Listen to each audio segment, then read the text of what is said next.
안녕하세요. 이번에 읽을 책은 21세기 핵심 역량이라는 책입니다. 부제로 이 시대가 요구하는 핵심 스킬 이렇게 되어 있고요. 저자는 버니 트릴링과 찰스 파델이 같이 지은 책으로 한국교육개발원에서 번역을 했고 학지사에서 출판을 했습니다마는 이미 절판이 되었습니다. 이 책은 미국에서 있었던 21세기 스킬 파트너십 위원회 활동의 결과를 요약한 책으로 우리에게도 좋은 시사점을 주는 그러한 책입니다. 그래서 가급적이면 상세하게 읽어보도록 하겠습니다. 먼저 이 책에는 역자 서문, 또 한국어판에 대한 저자 서문, 또 원래 저자 서문 이렇게 있는데 좋은 내용이라서 같이 다 읽어보도록 하겠습니다. 먼저 역자 서문입니다. 21세기 글로벌 지식 기반 경제 사회는 이전 사회와는 다른 인재를 요구하고 있다. 사회가 급변함에 따라 요구되는 지식, 직업, 역량, 태도 등 모든 분야도 달라졌다. 각 나라마다 핵심 역량을 지닌 분석적이고 창의적인 인재를 양성할 필요성이 커지고 있다. 이에 따라 학습과 교육의 역할 또한 변화가 요구된다. 비판적인 사고와 문제 해결력과 같은 능력이 더욱 중요하게 여겨지는 만큼 이를 배우고 훈련하는 방식 또한 기존의 암기 위주의 학습과는 다른 방식이어야 한다. 이러한 시대에 차세대를 위해 무엇을 어떻게 가르쳐야 하는지에 대한 고민은 비단 교육 관계자들 뿐만이 아니라 정치, 경제, 문화 등의 각 분야에 속해 있는 우리 모두가 고민해야 할 문제임이 틀림없다.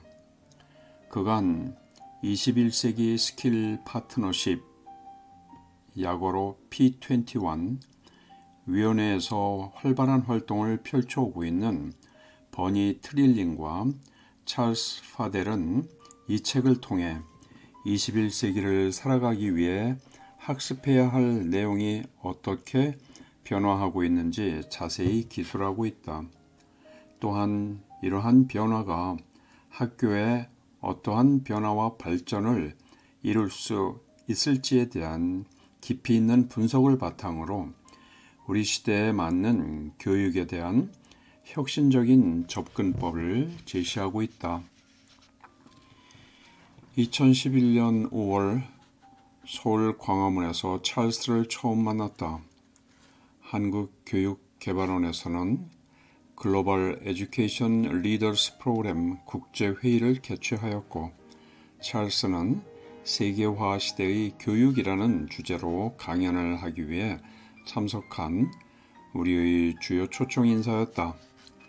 당시 그가 소개한 이 책은 미래 사회의 교육 방향에 대해 고민해 오던 나에게 교육의 본질에 대해 다시금 생각해보는 계기를 마련해 주었다. 이러한 경험과 함께 앞으로 보다 새로운 사회 변화 추세에 발맞춘 교육적 대안과 변화의 필요성에 대한 논의가 활발히 이루어지기를 바라는 소망을 담아 이 책의 번역본을 출판하게 되었다. 이 책을 번역하면서 스킬과 리터러시는 원문의 의미를 명확하게 전달하기 위해 국문으로 번역하지 않고 영문 그대로 한글 표기하였다. 스킬은 기술, 역량, 능력, 태도 등을 포괄해서 쓰이고 있는 용어이며 국제적으로도 통용되고 있기 때문에 이를 그대로 스킬로 표기하였다. 리터러시는 통상 우리말로는 문해라고 번역되지만 문해는 정확히 글을 읽고 쓸 줄 아는 능력으로 디지털화된 21세기에서는 읽고 쓰는 능력이 글자를 넘어선 다양한 매체일 수 있다.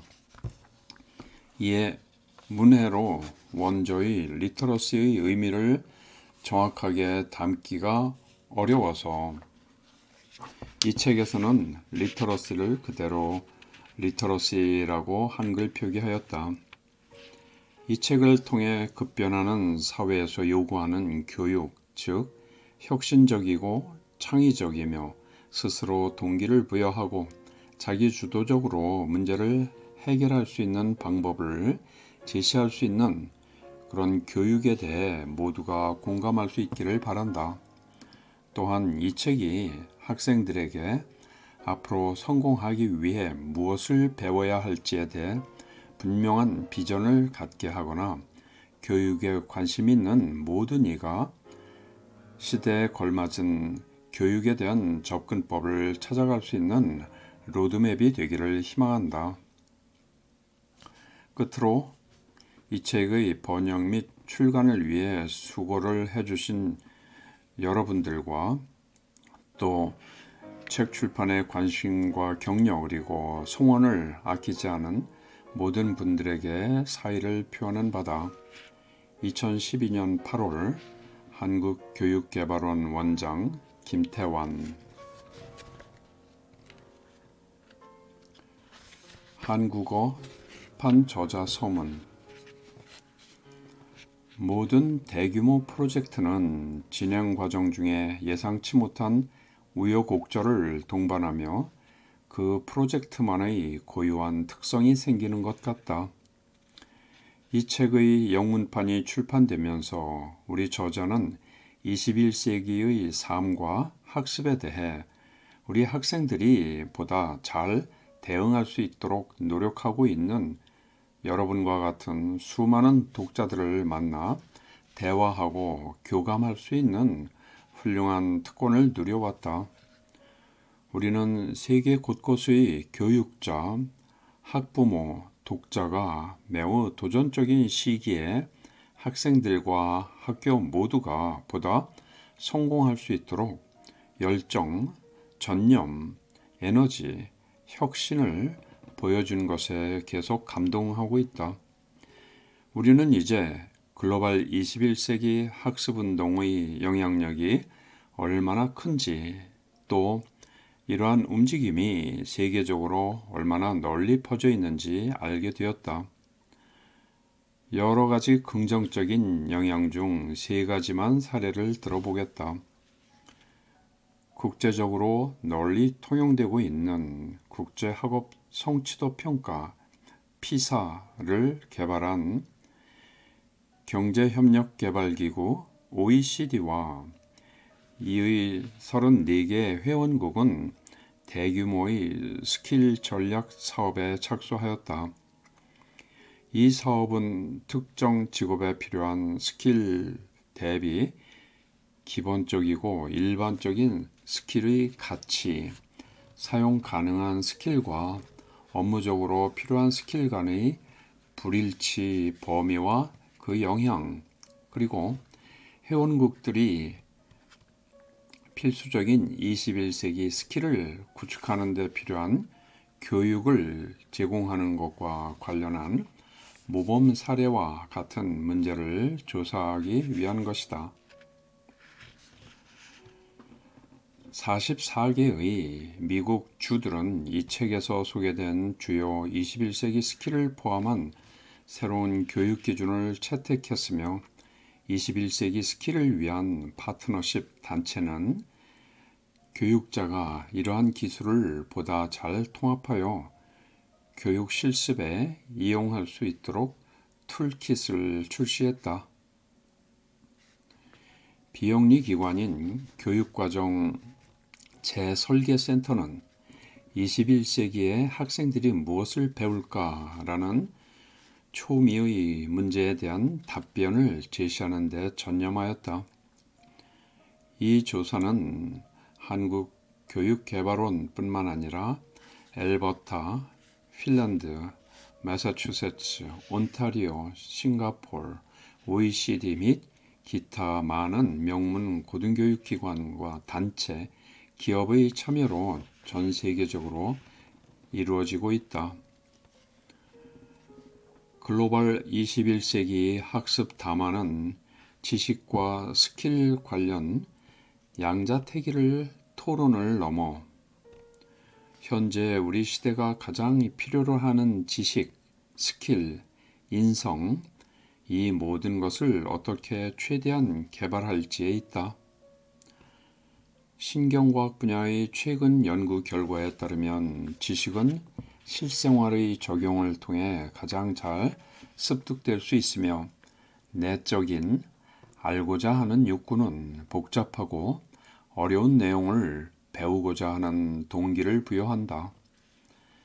대공황의 여파로 경제, 커뮤니티 및 생활 전반에 지속적으로 악영향을 받게 되면서 우리는 교육 변화의 시급성을 직접 경험했다.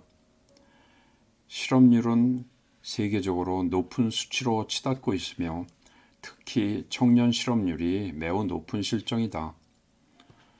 자동화 증대, 교통과 통신 기술의 이용, 일자리 이동으로 인한 업무 패턴의 변화는 일자리와 경제활동 기회에 더욱 큰 영향을 주고 있다.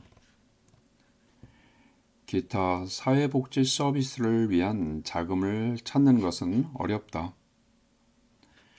세계적으로 급속히 증가하는 에너지 및 식품 비용은 예산에 더욱 무리를 주고 있다.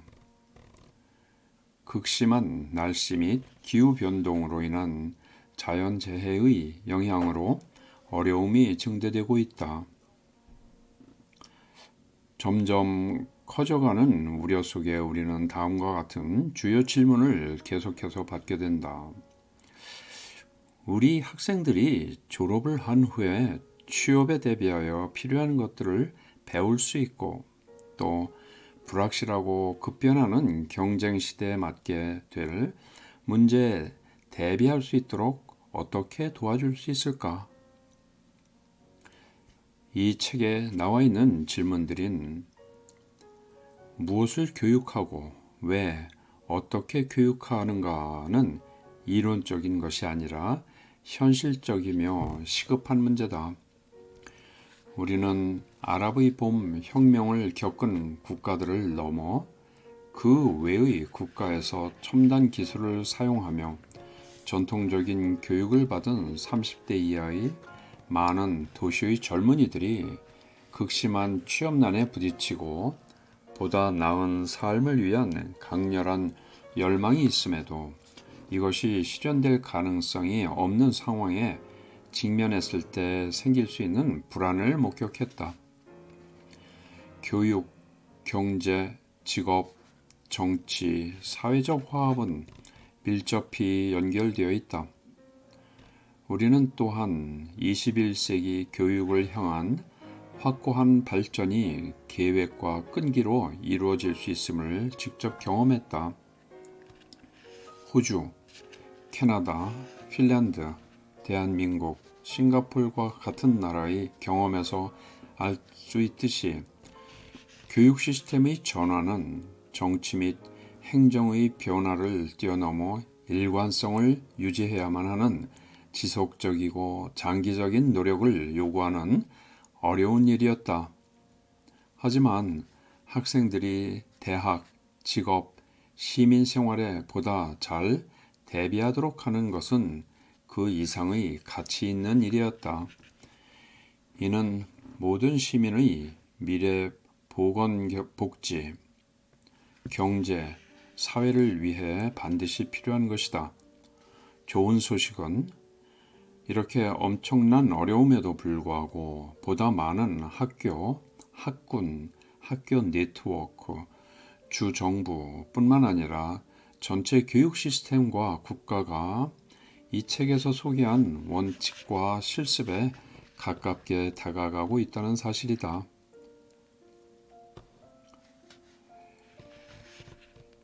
이 책과 관련된 동영상에서 제시된 일부 선구적인 21세기 학교는 뜻을 같이 하는 학교 네트워크에 결합해 학습법을 공유하고 향상시키며 그들의 영향력을 넓혀 나가고 있다. 좋은 사례로 미국의 40개 주가 넘는 주와 다른 국가에 걸쳐 있는 400개 이상의 초등학교, 중고등학교와 8개 학교 네트워크의 집합을 들 수 있는데 이들은 윌리엄 플로라 휴렛 재단의 보다 심도 있는 학습 이니셔티브에 일부 지원받았다. 우리 중 한 사람은 이런 이니셔티브에 관련된 중요한 질문인 이러한 선구적이고 심도 있는 학습을 진행하는 학교 네트워크의 원칙과 실습에 있어서의 공통점은 무엇입니까?에 대한 해답을 찾을 수 있는 조사를 해달라는 요청을 받았다. 해답을 찾기 위한 첫 번째 단순한 시도는 각 네트워크가 중시하는 핵심 원칙을 중심으로 워드를, 즉 가장 흔히 사용되는 단어들을 나열한 시각적인 도표를 생성하는 것이었다. 결과는 다음과 같다. 이 도표는 학습에 있어 학생이 중심이 되는 것의 중요성, 고유한 프로젝트의 가치, 학생의 관심사, 성공을 위한 관계 및 길, 전 세계가 연결되어 있는 학습의 본질을 일깨워준다. 이러한 네트워크에 있는 학교의 지도자, 선생님, 학생과 여러 시간 동안 심도 있는 인터뷰, 관찰, 토론을 통해 다음과 같은 공통적인 패턴을 파악할 수 있었다. 1. 학습. 관련 질문 및 심도 있는 탐구로 동기부여가 되는 맞춤형 및 협동학습. 문제에 대한 창의적인 해결책 설계. 현실 세계의 문제와 어려운 프로젝트. 이 모든 것이 학생들을 위한 양질의 과제에 중심을 둔다. 2. 교수법. 학습 설계자로서의 선생님, 모범 학생, 멘토, 가이드 및 학교 지도자. 3. 평가. 공개적인 프레젠테이션을 통해 학생은 평가를 받게 되며 다양한 고유의 성과 평가는 매일의 학습에 포함한다. 4. 문화와 풍토. 학생과 교육자 모두에게 높은 기대치, 책임감, 자주성, 자기주도의 전문적인 문화 및 배려, 존중, 믿음, 협동과 공동체와 같은 개인적인 문화들. 5. 발전. 선생님과 학생의 발전은 협동, 내재된 코칭, 모델링, 멘토링 및 리더십을 통한 향상에 초점을 맞춘다. 6. 툴. 기술 사용의 대중화, 심도 있는 학습 결과 및 실습을 지원하기 위한 기타 학습 지원, 학습 자원이다. 이러한 패턴은 떠오르고 있는 21세기 학습 생태계의 핵심이 될 수 있으니 지속적인 관심을 바란다. 우리는 21세기 학습으로 향하는 길에 독자들의 경험과 프로젝트에 관한 고견을 기대한다. 우리는 학생들이 성공적인 직장생활, 행복한 가정생활, 활기찬 지역생활 및 평생 즐거운 학습을 하는데 필요한 21세기 스킬과 전문성을 습득할 수 있도록 지원이 필요하면 기꺼이 도움을 줄 수 있도록 하겠다. 2012년 8월 버니 트릴링과 찰스 파델.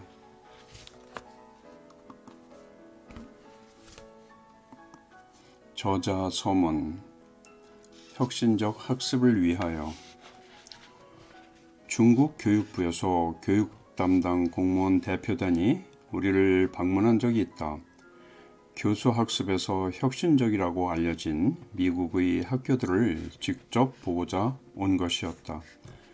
우리는 프로젝트 기반 학습으로 유명한 캘리포니아 북부에 자리 잡은 네이파 뉴텍 고등학교의 교실을 함께 방문하였는데, 이 학교의 교실들은 기업의 회의실과 방송국 스튜디오의 축소판이 혼합된 모습을 띠고 있었다.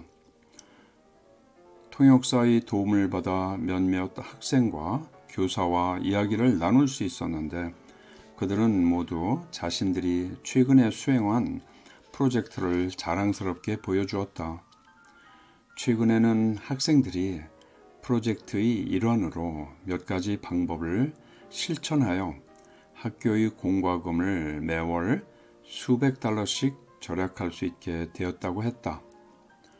또한 토종 관목을 심어 주위 하천이 침식되는 것을 방지하도록 하는 프로젝트에 학생들이 참여한 경우도 있다고 하였다. 중국 대표단 가운데 정 씨는 보고 듣는 것이 많아질수록 더욱 흥미를 느끼는 것 같았다. 매일 견학한 후에 모여 소감을 서로 나누는 시간에 그는 더 많이 말하지 못해 안달이 난 것처럼 보이곤 했다. 어느 날 그는 학교의 교육과정 안내서를 손에 쥐고서 물었다. 이 과정 중에 어느 부분에서 창의성과 혁신을 가르치는 건가요?